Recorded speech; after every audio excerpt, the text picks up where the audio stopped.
radiopirate.com. Fresh 100%. 100% pirate. OK, de retour sur Radio Pirate Live avec Joe Hamel pour sa visite hebdomadaire. Mon chum Joe, comment tu vas? Tu as eu une grosse fin de semaine, gros début de semaine aussi? Ah ouais, écoute, un petit retour à la normale là, après la petite pause des fêtes. C'est toujours le fun de revenir dans une certaine normalité. Les réponses au courriel arrivent plus vite, là, disons, que la première semaine de janvier. Là. Oui, il y avait beaucoup de retours. Je suis en vacances. Hey, le Bitcoin, on en achète-tu? Là. Ah, ben écoute, moi, à long terme, je suis toujours bullish. Tu sais, quand tu regardais en bas de 20 000, on était sous la barre de la moyenne mobile des 200 jours. Donc, ça, c'est sûr qu'après le recul, en regardant dans le passé, ça a toujours l'air plus facile, mais c'est toujours une question d'accumulation. Le Bitcoin, dans le fond, la question, c'est as-tu plus de Bitcoin que l'année passée en nombre et non pas en prix? Donc, c'est toujours une question d'accumulation. Tu sais, la question, pose-toi, tu penses-tu que, mettons, dans 2 ans, Bitcoin va être en haut de 20 000 ou en bas de 20 000?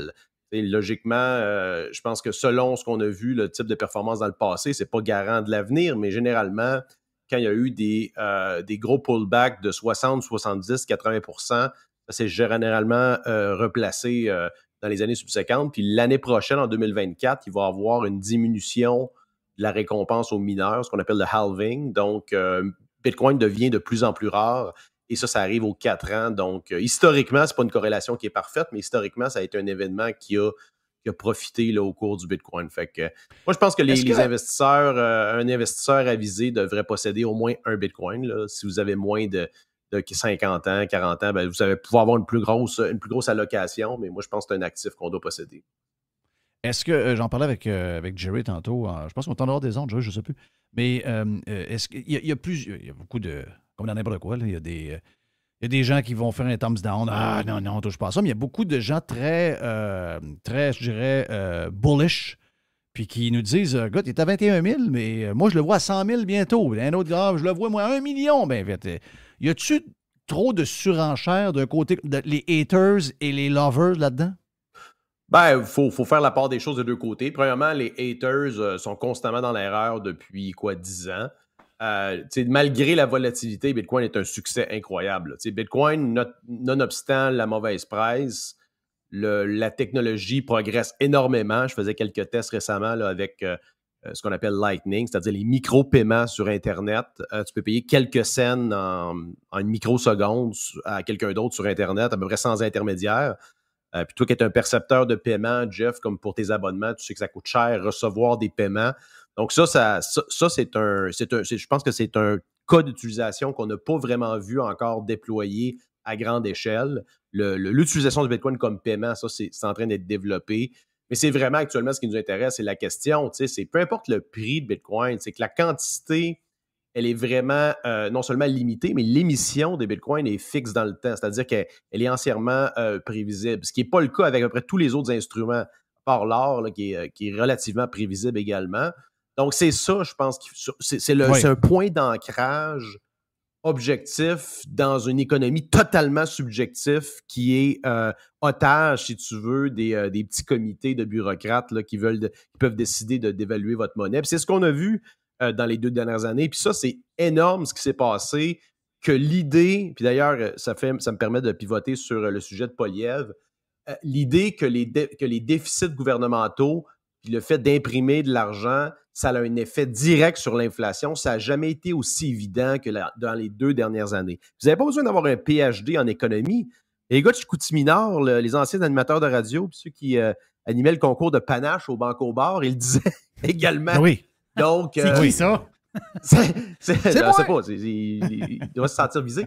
Mais ça, c'est 1 plus 1 égale 2. Là. Je veux dire, tu imprimes de la monnaie, donc l'inflation, c'est pas les prix qui augmentent. Oui, c'est les prix qui augmentent, c'est la conséquence, mais la mécanique, c'est que l'argent dans vos poches, elle est dévaluée parce qu'il y a plus d'argent d'émis. C'est ça qu'il faut comprendre dans la dynamique d'inflation. Puis ça, on n'a pas de contrôle là-dessus. Il n'y a personne qui a voté là-dessus. Ben, il y a des gens qui ont voté là-dessus par la bande en appuyant massivement les mesures liberticides et qui a donné qui a mené aux multiples mesures gouvernementales inutiles qui ont permis justement de cette impression monétaire-là. Mais il n'y a pas de... Tu sais, c'est pas tellement transparent comme processus, puis c'est plus souvent qu'autrement, c'est les plus pauvres qui en souffrent. Là, parce que généralement, les plus riches, eux, ils ont des instruments financiers où les actifs, généralement, augmentent aussi avec l'inflation. Là. Donc, Oui. il faut comprendre cette dynamique-là. C'est vraiment important. Puis c'est quelque chose qui est caché, puis c'est l'éléphant dans la pièce que les idiots utiles de la finance ne parlent pas, parce que c'est tellement évident. Là. C'est comme les lois de la physique. Là. C'est inquestionnable. Est-ce que tu crois, avant qu'on parle de Poilievre, est-ce que tu crois, je disais, je ne sais pas, je pense que quelqu'un de chez Desjardins, là, une banque quelconque, il disait, bon, le taux d'inflation va se calmer dans la prochaine année, parce que le taux d'inflation est toujours comparé à l'année d'avant. Donc là, à un moment donné, quand on va se comparer à octobre 2022 en 2023, c'est sûr qu'on aura subi l'augmentation. Et s'il y a une augmentation du taux de la vie, du coût de la vie de 2 bien, c'est 2 de plus que le 8 qu'on avait eu l'année d'avant. Mais eux autres, ils disent, à cause de ça, ça va se calmer. Mais dans le fond, je veux dire, ça va se calmer, mais mon panier d'épicerie va coûter, lui qui coûte probablement à l'année 1000 $ de plus pour ma famille, bien, il va coûter un autre 200 de plus. Là. Je veux dire, ça va se calmer d'une certaine mesure, mais c'est drôle un peu de les voir parler de ça comme... Tu sais, c'est un peu sans émotion, sans rien, parce que justement, comme tu le dis, c'est des gens habituellement qui nous parlent de ça, qui ont des conditions où, oui, ils doivent subir un peu l'inflation, mais pas tant que ça. Là. Ça ne les empêche pas d'aller s'acheter un steak vieilli 45 jours. Mais dans les faits, c'est que ce matin, on voit qu'avec l'augmentation des coûts dans tous les domaines, les propriétaires de logements vont pouvoir augmenter leur location de quoi? 8-10 %. Donc, pour des gens pauvres, ce qu'on voit dans l'article de ce matin, des gens pauvres, très pauvres, ils payent leur logement 550 $ par mois en ce moment. Eux autres sont pognés à la gorge et là, maintenant, ça sera 650. Ça va être 100 $ de plus pour ces gens-là. Donc, eux autres sont vraiment, quand tu parles des pauvres, qu'eux autres le vivent pour vrai, eux autres sont vraiment touchés par ce qu'on nous a fait vivre pendant les 3 dernières années. Puis les conséquences, tu as raison, on le voit. C'est les gens... oui, très pauvres, les gens de la classe moyenne inférieure, puis d'une certaine mesure, la classe moyenne supérieure, bien, elle vit moins de luxe, elle a une vie moins glamour qu'elle a déjà eue. Elle a une vie où, pour la première fois de sa vie, elle ne fait pas son épicerie au complet chez IGA ou chez Metro. Elle va faire un tour au panier extra, elle va faire un tour chez Walmart, elle se promène. Donc, mais ceux qui nous parlent, eux autres, du monde au-dessus de eux, incluant les politiciens, by the way, là, nous dire, Dubé, j'ai vu le montant avec lequel il est parti de la caisse de dépôt. C'est tout bien pas ça qui le stresse. Le premier ministre, pareil. Il y en a d'autres dans cette équipe-là non plus. Donc, le point que ça touche vraiment les gens qui sont plus pauvres, il est très important, ce point-là. Là. Non, absolument. Puis il faut faire le lien entre les mauvaises politiques gouvernementales qui proviennent de mauvais incitatifs, qui provoquent l'endettement, puis par la suite, c'est vraiment de cause à effet. Et c'est un peu là-dessus, là, je reviens avec Poilievre. Poilievre, tu vas dire que c'est un populiste. Oui, et il fait bien, parce qu'il fait bien de miser sur, je te dirais, la rage qui est en train de se bâtir, justement, le backlash qui est en train de se bâtir sur l'inflation, parce que les gens le perçoivent. C'est un bon sujet parce que les gens le perçoivent à tous les jours. Alors que, tu sais, comme l'impôt, c'est comme un peu plus diffus là, annuellement, alors que l'augmentation des prix, tu le vois directement. Donc, tu vois, lui, il fait le lien directement entre les déficits inflationnistes et l'augmentation, la plus grosse augmentation du coût de la vie en 40 ans. C'est quand même incroyable, là. Quand tu regardes, on est, je pense, à l'équivalent du milieu des années 80. Donc, c'est des chiffres qu'on pensait. Et ces gens-là disaient, en passant, ces experts-là disaient qu'on ne reviendrait jamais à des taux d'inflation comme ça. Et pour revenir à ce que tu disais, oui, j'ai vu quelques présentations d'économistes depuis, disons, le 4e trimestre 2022. Puis la plupart des grandes banques et des grands joueurs prédisent que l'inflation va retourner autour de 2-3 % dès le premier trimestre de 2024. Moi, je trouve que c'est extrêmement... moi, je trouve que ils ont un peu des lunettes roses par rapport à ça. Moi, j'ai jamais pensé que l'inflation allait à 10-15 % là, comme au début des années 80. Là. Écoute, ils ont plus d'instruments maintenant que dans le passé. Donc, ils ont réagi quand même en retard, mais ça aurait pu être pire en attendant plus. Moi, je pense qu'ils ont agi comme 2 trimestres trop tard. Mais bon, Est-ce qu'on va voir? Moi, je pense que ce qu'on va voir, c'est plusieurs années au-dessus de la fourchette des 2,5%, là, quelque chose comme peut-être 4, 3. Je pense qu'au-dessus de 4, là, ça va être pas mal la normale. Et en passant, c'est un taux qui est normal dans une perspective historique. Là. Si je te parle de l'histoire des taux d'intérêt, pas dans les 20 dernières années, mais dans les 1000 dernières années, dans les 5000 dernières années, le taux d'intérêt naturel réside entre 5 et 7 là. Donc, et quand tu y penses, ça fait du sens parce que la valeur de l'argent dans le temps ne peut qu'être positive. La normalité, c'est pas normal que l'argent retourne 1% ou 0, même à la limite, et même négatif. C'est totalement anormal. C'est contre la logique. Hey, je veux que tu me parles. Mais avais-tu fini sur Poilievre ou tu veux-tu switcher Écoute, tout de suite rapidement, c'était ça. Écoute, j'ai bien aimé sa tournée. J'écoutais ses interventions. J'ai un petit mot aussi sur le sondage. Je ne sais pas si tu as vu le sondage ce matin. C'est Nanos. Les conservateurs prennent 2 points. Les libéraux perdent 5 points. Ce qui est intéressant, c'est que le NPD et le Parti vert prennent 3 et 4 points respectivement. Le Bloc perd 1 point, ce qui est normal quand les conservateurs montent. Le Bloc, généralement, baisse un peu parce que, tu sais, c'est drôle, dans le fond, les conservateurs, tu as probablement quelques électeurs de la CAQ au Québec, puis les électeurs du Bloc. Donc, ça fait baisser notamment le Bloc. Et le NPD qui remonte, en fait, ça peut diviser le vote du Parti libéral. Ce qui est intéressant, c'est, je pense que là, on a la gauche, entre guillemets, il y a une certaine partie de la gauche qui commence à voir, tu sais, les politiques autoritaires comme notamment la loi C11 sur le contrôle du discours en ligne, etc. Donc, je pense que ça commence à avoir un backlash plus grand que ces gens-là pensaient. Puis, tu as quand même un relent aussi des politiques autoritaires au niveau vaccinal, transport, etc. Là, ça a quand même laissé des conséquences, même s'il a gagné l'élection comme tout de suite après la pandémie, mais on est encore dedans, donc c'est difficile à déterminer. Là, il semble avoir un backlash qui est plus grand, puis ça semble profiter aux conservateurs, donc c'est encore loin de la majorité. Ben, c'est en bas de 40, 38, 39, c'est dur à dire si ça va être majoritaire, mais du moins, la tendance est bonne pour Poilievre. Puis je ne suis pas inquiète, là, il est bon. That's it. J'ai vu ses commentaires sur le troisième lien et sur le je trouve qu'il s'accroche. Écoute, personnellement, à chaque fois je me méfie toujours de ces politiciens-là qui sont là depuis toujours. C'est mon chum Denise de Beautiful qui connaît ces politiciens-là personnellement ou de très près depuis longtemps. Oublie jamais que c'est des politiciins. Mais en tout cas, de tous les politiciens, si j'ai à choisir, ça fait longtemps qu'on n'a pas eu un discours qui ressemble à ce que nous autres, on demande depuis longtemps. Au Québec, j'ai hâte de... Tu sais, je comprends que le Parti conservateur ne va pas essayer de bâtir sa stratégie pour convaincre le Québec de voter pour eux, puis ils vont essayer de voter, de gagner, surtout par le tour de Toronto, ces coins-là. Mais ce serait le fun. Là. Ce serait le fun que Poilievre, et c'est dur, hein, parce que il se fait... déjà, on l'a mis dans le clan des mauvais, des méchants, donc on sait comment ça marche maintenant.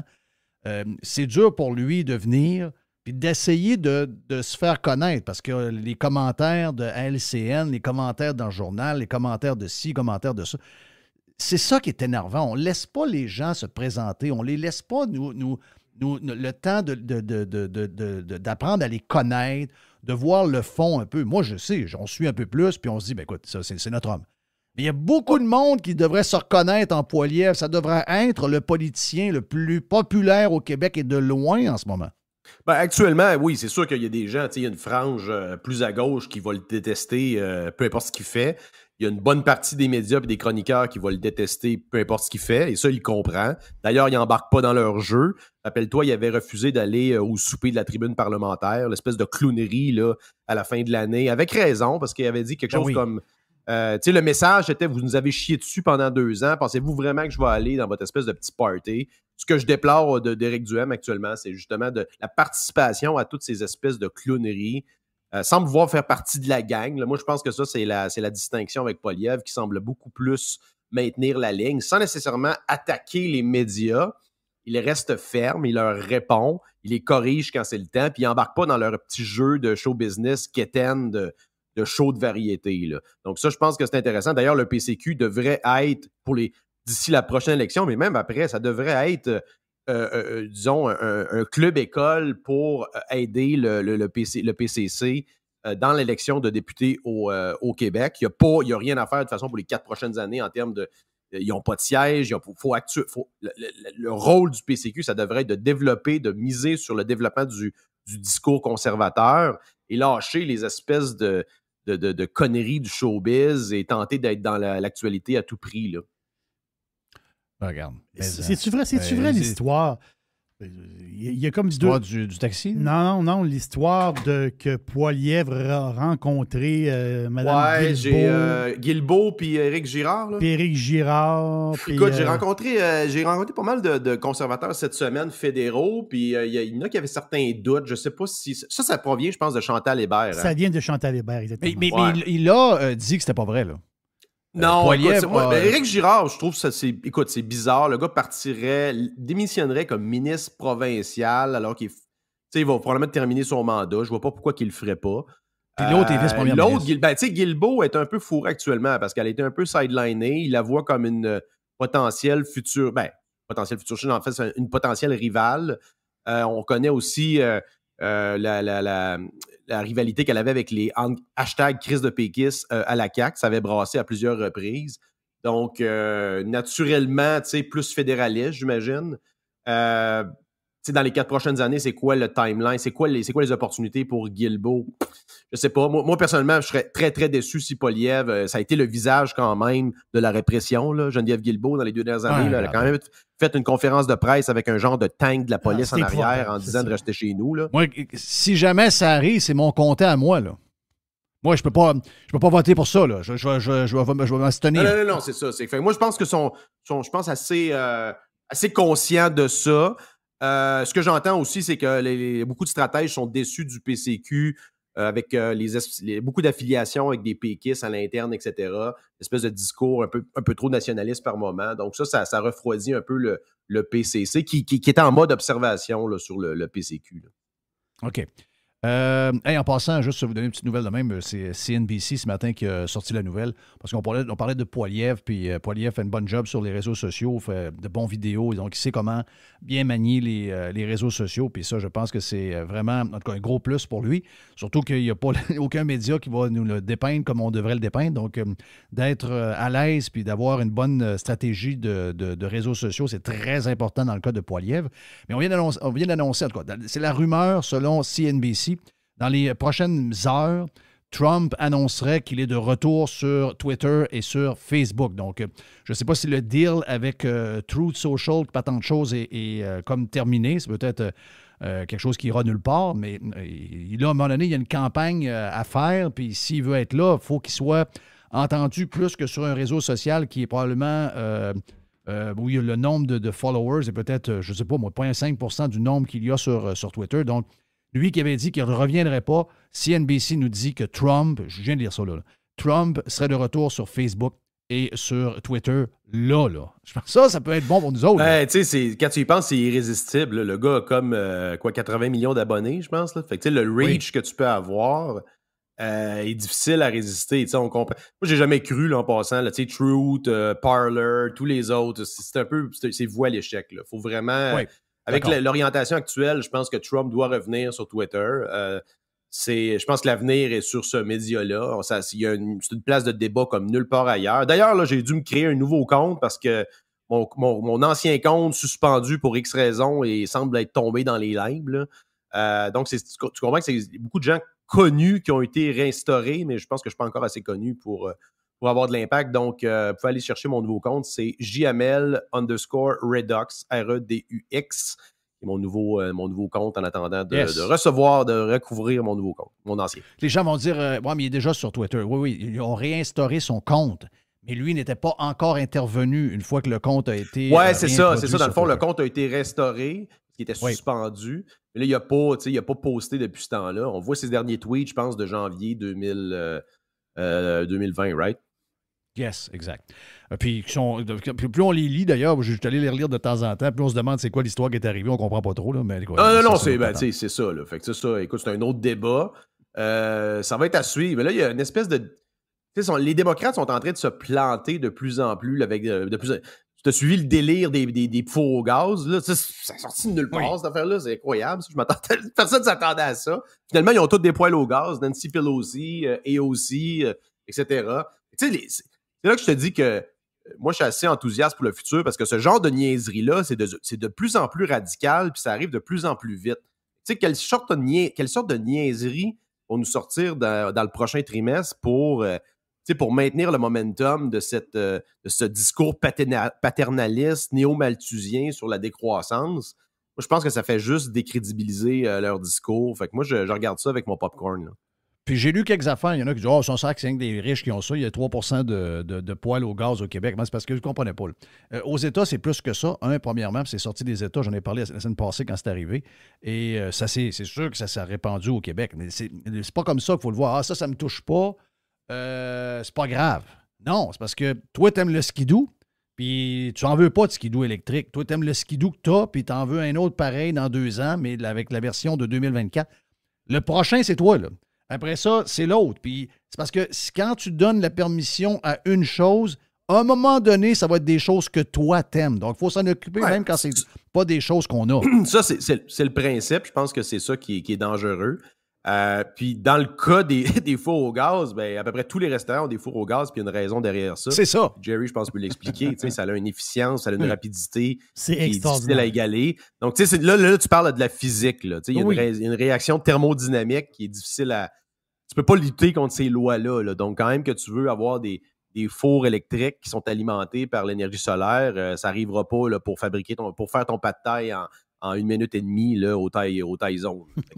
Hey, dernier sujet, Joe, que tu veux parler. C'est drôle parce que j'en ai parlé je ne sais pas si c'est hier ou ce matin de bonne heure à Radio Pirate Prime, mais j'ai dit à Jerry et à Mr. White, j'ai dit, ils vont remarquer que c'est bizarre que plus personne parle du vaccin. Il n'y a plus personne, incluant puis hier, il y avait un pirate qui a fait un tweet là-dessus, puis j'ai dit, il a tout bien raison, lui. Il n'y a pas un chat, parce que là, on sait qu'il y a beaucoup d'histoires de crise de cœur, des jeunes de 27 ans, 30 ans, 35 ans. On en voit partout qui tombent, ça tombe comme des mouches. Et là, comme depuis 2-3 semaines ou 1 mois, il n'y a plus d'histoire de vaccin. On n'en parle plus ben. On est plus sur le masque que sur le vaccin. Eh bien là, on a notre réponse ce matin, là. Il y a un changement carrément dans la stratégie de vaccination au Québec, là. Ben, en général, puis c'est l'éléphant dans la pièce. Remarques-tu comme personne parle de ça? C'est comme, oh non, on est passé à d'autres choses, là. J'écoute, mon ami Francis Pouliot, que je pense que tu as déjà parlé, avait fait un tweet incroyable, je pense, dès 2020. Il dit, quand ça va être fini, là, cette affaire-là, là, la crise en général, il dit, ça va être comme la fin du film, je pense que c'est Chocolat ou quelque chose de même, ou Le Parfum. C'est tout ça, tu sais que, Jerry, tu sais quoi ce film-là? Tu sais, à la fin, genre, c'est un parfum qui ensorcelle toute la population, puis il y a une genre de méga orgie dans la ville. Puis à un moment donné, tout le monde se réveille. Puis là, ils font semblant que rien n'est arrivé. Tout le monde fait comme si c'est ça, exact. C'est exactement c'est carrément ça. C'est comme la fin de ce film-là, où là, tout le monde se rend compte du délire incroyable, puis des dérives autoritaires et liberticides dans lesquelles on a été embarqués, puis qui ont contribué. Beaucoup de gens ont contribué. On voit d'ailleurs, là, on a des screenshots, on a gardé les reçus, puis c'est important, ça, on ne va pas oublier. Là, les gens font comme, OK, non, ça, c'était dans le temps. Là, on est passé à d'autres choses. Puis là, on commence à voir des conséquences. Ils commencent à voir, c'est drôle aussi de voir les médias commencer à parler soudainement des effets secondaires potentiellement nocifs du vaccin sur certaines personnes. Donc là, ça commence à sortir. Fait que tu ne peux pas éternellement cacher des faits. T'sais. Puis avec le temps, moi, je pense que ça va être de plus en plus évident que, écoute, on avait raison sur toute la ligne. Et le temps va nous donner raison. Donc, mais là, là, ils ont commencé à dire, justement, je pense ce matin, qu'en bas de 60 ans, d'ailleurs, ça aurait dû toujours être ça, la politique. Là. Même en bas de 60 ans, ça n'aurait jamais dû être obligatoire, même suggéré. C'est comme le vaccin de la grippe, en réalité. Si vous n'êtes pas à risque, il n'y a aucune raison de s'exposer à un autre risque qu'on commence à voir. Donc, c'est fascinant de voir à quel point des choses aussi évidentes aient pu rentrer dans la tête du monde, puis des gens intelligents et rationnels. Là, c'est une hystérie collective, littéralement. Mais il y a beaucoup de monde, il y a beaucoup de gens qui doivent avoir honte là, de lire ça. Oui, finalement. Et pas rien que les décideurs, le monde dans la population aussi. Peu importe il y en a qui ont perdu beaucoup, financièrement, tout ça, mais qui ont maintenu la ligne. Puis je pense que historiquement, dans le temps, ils vont avoir raison. Et ça, c'est dans des périodes comme ça, c'est là que tu vois c'est qui les vrais leaders d'opinion, les gens qui ont des valeurs, un système critique également. Puis c'est pour ça que tu as besoin de dissidents, puis d'un discours critique, puis Puis là, je vois la CAQ là, ce matin parler de la ministre Derry qui dit qui fait la morale aux universités, que là, ça prend du discours critique, puis arrêter d'être woke. Hey, ça a été le régime le plus répressif au niveau du discours, potentiellement de l'histoire du Québec. C'est quand même incroyable de les voir se draper dans la liberté d'expression, toi, puis c'est incroyable, ça. Il me lève le cœur. Arrête, il me lève le cœur. Oui, plus au nez, il me lève le cœur. Thank you, Joe. Bonne semaine, mon ami, puis merci pour ce beau 25 minutes. Regarde, ça fait toujours plaisir de jaser avec Joe. Plus de Joe encore la semaine prochaine. On s'en va vers le vestiaire avec Les. Et après, on a la boîte avec Jerry. We're gonna take on the world. Radiopirate.com